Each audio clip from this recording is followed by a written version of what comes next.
If you enjoy this video or find it informative, I would ask you to hit the subscribe button and the notification bell beside it. Leave a comment and maybe hit the like button on the video. That just helps this video do a little better, helps this channel grow, and I would love it if you could become a part of the community here by getting involved on a daily basis as I upload videos every day. Thank you very much. Enjoy the video. Greetings, free thinkers. Welcome to the Hoggcast. How are you doing today? I hope you're doing fine. I certainly am. Okay, what do we have for you on today's episode? We have for you the Democrats and the swamp creatures are telling you to your face that they are going to go back to business as usual when Joe Biden gets inaugurated in January, which it looks like he's going to.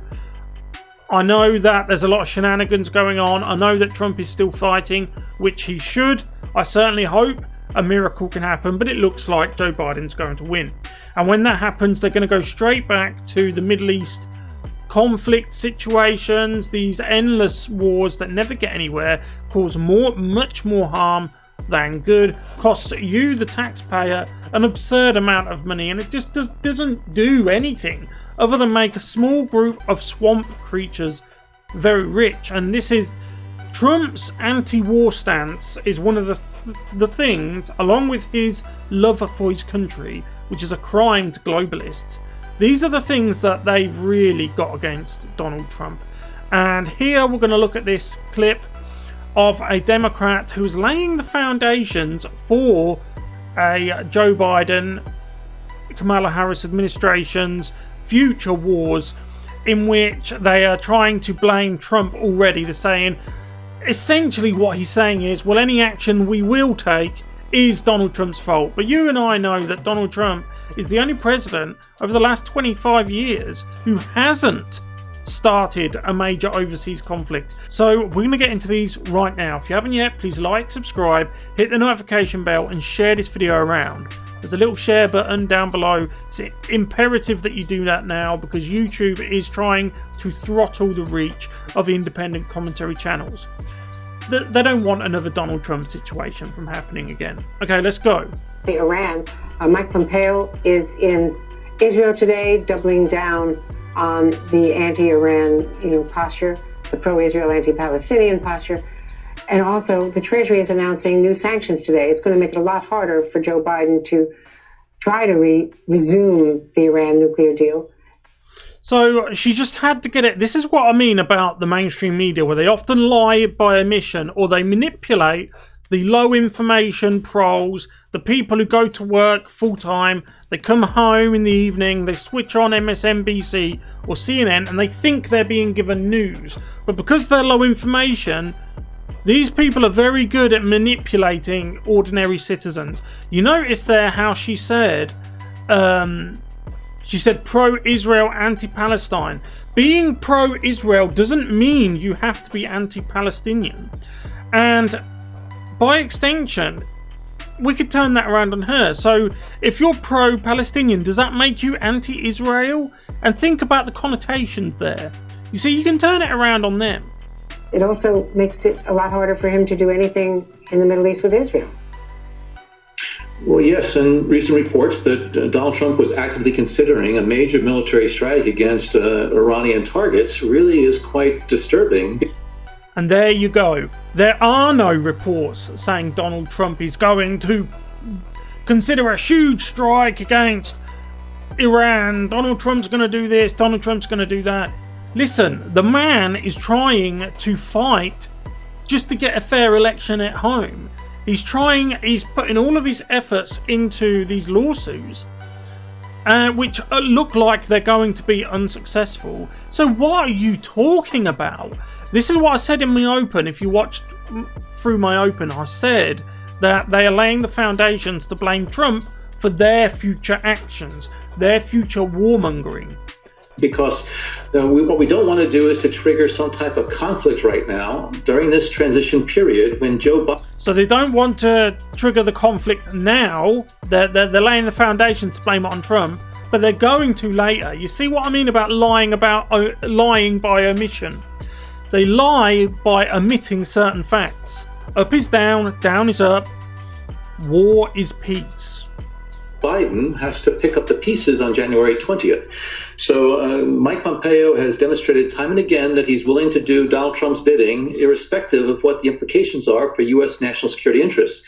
And so I'm hoping that there's going to be no activity that really is going to make it more difficult for us to try to repair the damage that has been done over the last 4 years in terms of Donald Trump's actions on Middle East policies. So he's saying the damage done by Donald Trump. So what damage would that be? Pray tell. He has brokered peace agreements between Israel and Saudi Arabia, Israel and other Middle East countries. He has not engaged in any major conflict, not instigated any major conflict. He has pulled troops out of endless wars, and in places like North Korea, as we're going to see in a moment, he has at least attempted to ratchet down the tensions that have been building for decades. Really needs to be addressed very carefully, and that's why I think it is outrageous that Joe Biden and his team have not been allowed to have insight into what is currently underway in the Middle East and around the world. This transition period is so critically important to ensure that U.S. national security interests are going to be protected. John. And what national security interests are they? This seems to be a very broad term, an umbrella term that's used to basically allow the swamp creatures and the establishment politicians to give them carte blanche to do anything. They can just do anything to anyone. Look at Libya, for example. Libya has become a hellhole. Obama destroyed Libya, overthrew Colonel Gaddafi to do what? Who has it helped? What has it done in Libya now, where they sell people, human beings? That's on your hands, not Donald Trump's. And now let's take a look at this before I say goodbye. This gives me chills every time I see it. This is Donald Trump at the DMZ in North Korea on the South Korean border, and he is the first president in history to walk unaided across the DMZ into North Korea. And this was quite early in his presidency. He's done so many great overseas things that the Democrats couldn't even dream of doing, but they wouldn't dream of doing it anyway because they're warmongers. Anyway, let's take a look at this moment. It was a spine-tingling moment when I first saw it. Was in fact going to be here, and you can see the president slowly making his way there. We have eyes now on Kim Jong-un. Here they come. This is the third time they have met together.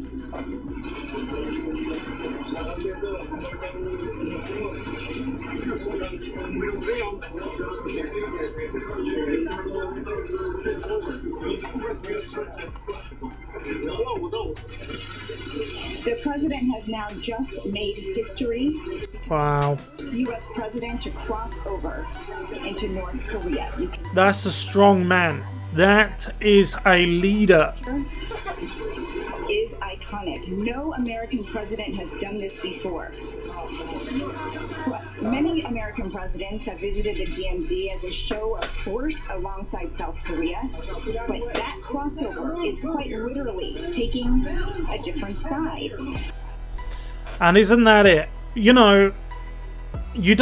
only make peace with our enemies, okay? You don't make peace with your friends. And sometimes it really does take the bigger man to make peace than to make war. You can be a strong man, and this is the art. We could even say this is the art of the deal. There's a knack to being a strong man who can avoid conflict. A wartime leader who can make peace. There's a knack to that. There's an art to it. This is what I mean about, we could even call it the art of the deal. Because that is essentially a deal. Making peace with your enemies is like making one giant deal. But when I saw this, I knew Donald Trump was legit. I knew he was the man. I knew he was the main man. I knew the West had someone who had their best interests at heart for the first time in a generation or two. But now, thanks to numerous shenanigans I'm not going to go into, it looks like the man you see there, Mr. Donald Trump, has been cheated out of it, and they're going to hound him. They're going to hound him. When he leaves office, they're going to try and strip his business, his family, of everything they own, because that's what the left do. Anyway, I'm going to leave it there. Thank you very much for watching. What do you think about the Democrats and their stances on foreign affairs? What do you think they're going to do when they come of power in January? Again, I hope they don't, but it looks like they're going to. Let me know in the comments section below. Thank you again for watching. I'll see you in the next one. Goodbye.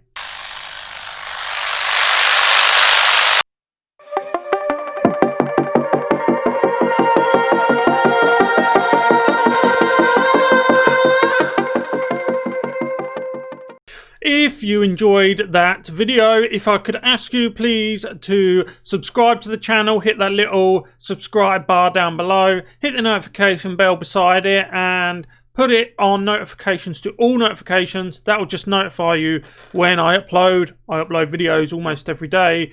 Thank you for watching. I hope you enjoyed it. I'll see you tomorrow.